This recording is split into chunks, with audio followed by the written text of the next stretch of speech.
High বন্ধুরা, আজকে আমার রেসিপি হলো দই কাতলা। দই কাতলার জন্য আমি কড়াটা বসিয়ে দিয়েছি। কড়াতে তেল দিয়ে দেবো। তেলটা গরম হয়ে গেছে, মাছগুলো দিয়ে দেবো। মাছগুলো দিয়ে দিয়েছি, মাছ ভাজা হয়ে গেছে, নামিয়ে ফেলেছি। দই কাতলার জন্য মশলা করব। চালমগজ, কাঁচা লঙ্কা, আদা আর রসুন একসাথে বেটে নেব।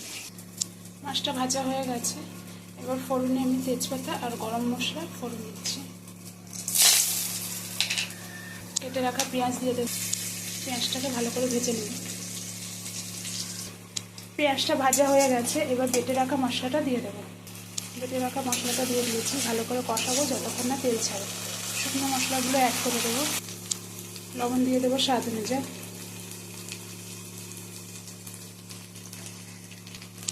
হলুদের গুঁড়ো 1 চামচ, কাশ্মীরি গুঁড়ো লঙ্কা 1 চামচ। দইটা আমি ফাটিয়ে রেখেছি, এবার দইটা দিয়ে দেবো। দইটা দিয়ে দিয়েছি, ভালো করে মশলাগুলোকে কষিয়ে নেব যতক্ষণ না তেল ছাড়ে। মশলা থেকে তেলটা ছেড়ে দিয়েছি, এবার জল দিয়ে দেবো। কালারটা দেখুন কত সুন্দর হয়েছে। জল দিয়ে দিয়েছি, ঝোলটা ফুটে গেছে, ভেজে রাখা মাছগুলো দিয়ে দেবো।